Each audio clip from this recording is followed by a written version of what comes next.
ভোটের পার্সেন্টেজটা খুব ঠিক করে এই মুহূর্তে, তবে আমরা যেটা পাচ্ছি 40%, 30% এর মাঝামাঝি টোটালটা থাকতে পারে। এর একটি কারণ হতে পারে, একটি কারণ একটি যে বর্ষা, সকাল থেকে বিভিন্ন জায়গায় বৃষ্টি ছিল, আবার ধান কাটার একটা মৌসুম ছিল।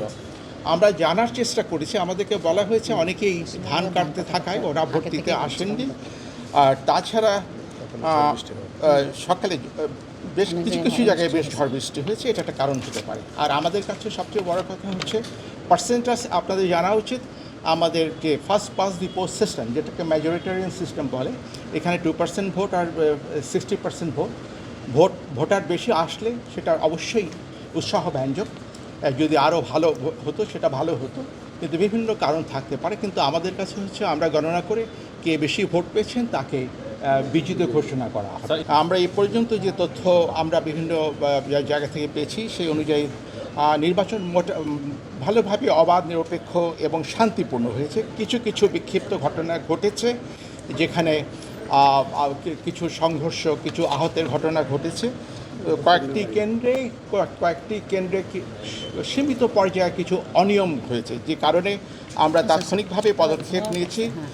আর দুটি কেন্দ্রে ভোট বন্ধ করে স্থগিত করে দেওয়া হয়েছে।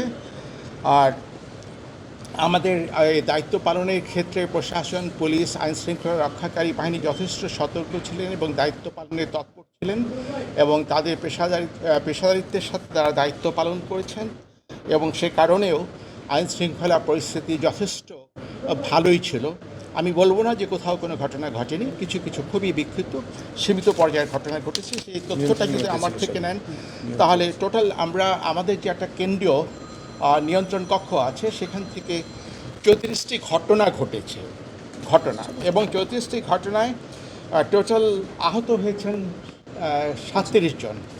এই সংঘর্ষগুলো হয়েছে প্রার্থীদের যারা ভোট কেন্দ্রের বাইরে, ভোট কেন্দ্রের ভেতরে কোনো সংঘর্ষ হয়নি। ভোট কেন্দ্রের বাইরে যে সংঘর্ষটা হয়েছে সেটা প্রার্থীদের যারা সমর্থক তাদের মধ্যে ধাওয়া পাল্টা ধাওয়ায় কিছু কিছু হতাহতের ঘটনা হয়েছে। না, হতাহত হয়নি, আহত হয়েছে। হতের ঘটনা ঘটেনি। 25 জন আহত হয়েছে, 25 জন আহত হয়েছেন। আর টোটাল আমি 10,399টি কেন্দ্রে আজকে ভোট অনুষ্ঠিত হচ্ছিল, তার মধ্যে দুটি কেন্দ্রে ভোট বন্ধ করে দেওয়া হয়েছে। যেটা আমি বলেছি এই এতটুকুই, কিন্তু মোটামুটিভাবে আমার নির্বাচনটা শান্তিপূর্ণভাবেই হয়েছে, যেটা আগেই বলেছি, পুনর্ব্যক্ত করলাম, বিক্ষিপ্ত 2-4টি ঘটনা ছাড়া।